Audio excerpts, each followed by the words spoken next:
warm welcome to you from Geneva, Switzerland. I'm Reda Sadki from the Geneva Learning Foundation, and today with Dr. Kyla Hayford from the International Vaccine Access Center. Welcome, Kyla. Thank you.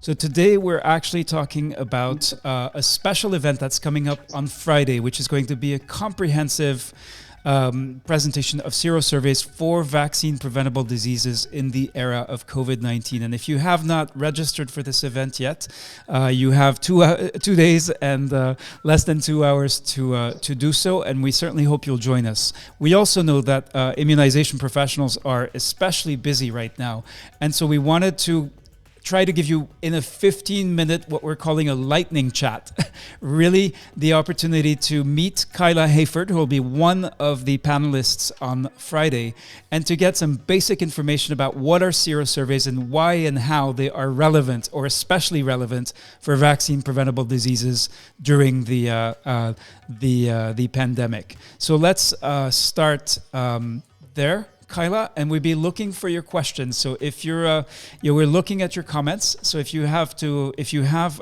comments, do share them. We are keeping an eye on them. And I see that, for example, Mohammed Ahmed Adan had a reminder set waiting. So I'm hoping, Ahmed, that you are online with us right now, as well as Akini Marigoretti. And please let us know which city and country you are connecting from by typing into the comments. That's exactly in the same way that you will share with us your questions for Dr. Kyla Hayford.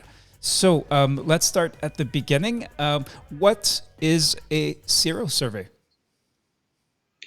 Thanks, Reda, and thanks to everyone who's on the call. A serosurvey is essentially a conventional survey, but we add collecting a specimen, usually fingerprick or blood from the vein, to monitor antibodies to a set of vaccine-preventable diseases in this case.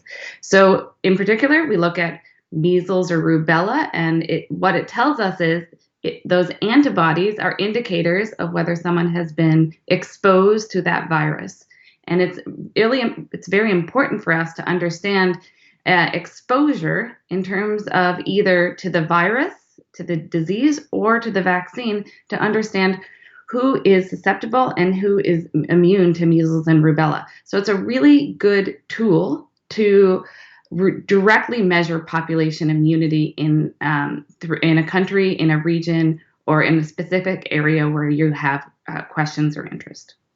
Great, thank you, Kyla. So a greeting from Tete Boadu Michael from Ghana Eastern region. So welcome to you, Michael, and we're looking forward to your questions. So please don't be shy. And if you have questions for Kyla Hayford, if you have been involved, whether or not you have heard of serosurveys before, whether or not you have been involved in a serosurvey, if you'd like to share. We also have online with us Hervé Mutoto from Kinshasa in the Democratic Republic of Congo. So welcome to you, Hervé. Looking forward to your questions. Halima Toro connecting from Abuja, Nigeria as well. So welcome to all. Whether or not you are already scholars, we hope that you have already registered for Friday's comprehensive event. Before we go further about serosurveys, Kyla, could you tell us about the panel on Friday? So why is that event on Friday especially worth attending? There seems to be a super interesting group of people with amazing experience and expertise in serosurveys. Can you tell me a little bit about who they are? Yes. So there'll be 4 people, including myself. So I work at the International Vaccine Access Center at Johns Hopkins University, and I've spent my career working on serosurveys, primarily in low and middle income countries. There's a lot of experience doing serosurveys in high income countries, but the utility we see is throughout the world in expanding this so that people can understand immunity to vaccine-preventable diseases. Felicity Cutts will be a panelist. She has a career and an exceptional knowledge base on the use of serosurveys for vaccine-preventable diseases and how they are useful to the immunization programs. Carolina Donavarro Holiday, she is from the WHO headquarters and works in the EPI program and understands the important linkage between vaccination programs and revealing immunity. And then lastly, Simon Mutembo, one of my colleagues at Johns Hopkins, he comes from the Ministry of Health in Zambia, and he currently works as a researcher on the Serosurveys throughout Zambia, where we're really doing a focused work. So he has a lot of field experience and knowledge about how to work with the governments to make sure the messages reach the key people from Serosurveys. Great, thank you, Kyla. I want to greet Green Sadru from Tanzania back, one of a longtime scholar who I'm very pleased to see is joining us for this lightning chat. So just for those of you who've just joined, this is 15 minutes ahead of an event on Friday. So if you haven't registered yet for this event, please do so now. And we have with us Dr. Kyla Hayford, who's been answering already our questions. And the recording will be instantly available. So if you're joining sort of midway, you can always go back and watch the beginning right afterwards. So let's see. We have Charlotte Cabin from Eboloa in Cameroon. Greetings to you, Charlotte. She's actually a member of the Geneva Learning Foundation team. Izuogo Promise from Nigeria is joining us. So Izuogo, I hope you'll be with us on Friday. And Luc Kabunda from the DRC, from the Democratic Republic of Congo. Yes, glad to meet you again as well. Unless he's, can you tell us if Kyla Hayford, have you worked with Luc in? I have not yet worked with Luc, but Luc comes from and several other people from places where there have been exceptional serosurveys done for vaccine-preventable diseases. They are the best examples. DRC, Nigeria, Zambia. So great to see you. All right, great. And thank you for joining us. We'd love to hear more, and we definitely will on Friday. We may have a couple of minutes to hear about at least one of the serosurveys. Greetings as well to Taimur Kayani from Pakistan, and to Dipesh Shrestha from Nepal. Wonderful to have you all online with us, and we're talking with Dr. Kyla Hayford from the International Vaccine Access Center at Johns Hopkins, who will be one of the panelists with us on Friday to talk about serosurveys. So now let's get back down to specifics. So you've told us what is a serosurvey. What can you learn from a serosurvey that you cannot? And we're especially interested in what you can learn from serosurveys that you cannot learn through other survey methodologies. So the most important thing is that we can reveal patterns of immunity that otherwise you can't know unless you have extremely rigorous monitoring of outbreaks as well as rigorous monitoring of vaccination coverage. And still, it's very difficult to know who is susceptible and who is immune. And unfortunately, the only other way we learn that is when there's a large-scale outbreak to measles or rubella or other diseases, and then we discover who is susceptible. But a serosurvey allows you to identify populations that are susceptible before an outbreak can occur, and so at a time when you can act. Great, thanks. And now, what is it during the pandemic? How have serosurveys all of a sudden become potentially much more relevant and important than they might have been before? This is a very good question and a complicated question. So just at a very high level, we recognize that there will be more serosurveys going on in the next year for SARS-CoV-2 than there ever have been in the past. Right now, SARS-CoV-2 is not a vaccine-preventable disease yet. And so then there's still a lot of questions about how to do a serosurvey and what they mean for COVID-19. We have a profound amount of experience looking at vaccine-preventable disease serosurveys, and a lot of those learnings, how you do them, where you do them, why you do them, are directly applicable to SARS-CoV-2 serosurveys. But also, we know the pandemic has disrupted and affected immunization programs.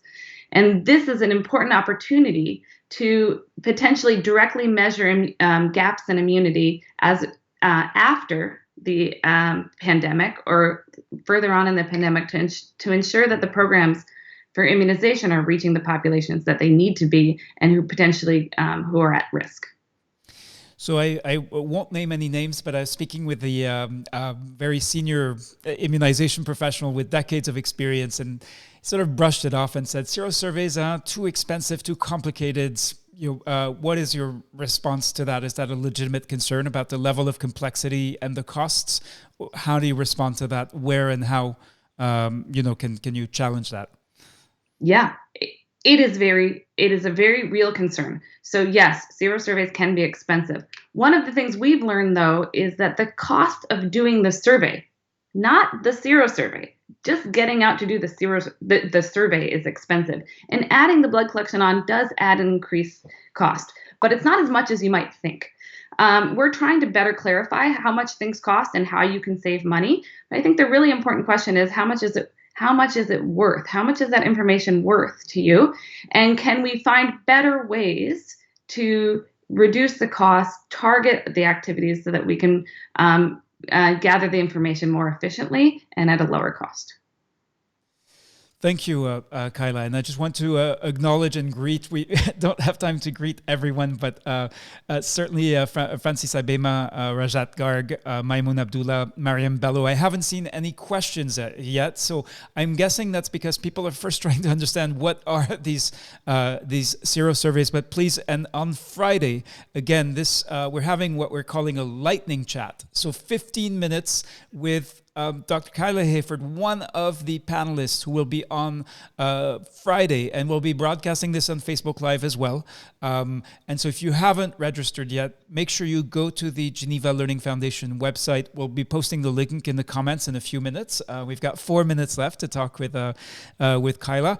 And then join us on Friday. If you miss it, of course, the recording will be available. But if you have questions or experience with serosurveys to share, we definitely very much want you to be, so it's better to experience that live. So, Kyla, let's finish by talking about the event on Friday for participants who had never heard of serosurveys before. Mm-hmm. If they're immunization professionals trying to work through the pandemic, trying to maintain immunization services, why should they attend on Friday? What will they learn from Friday's event?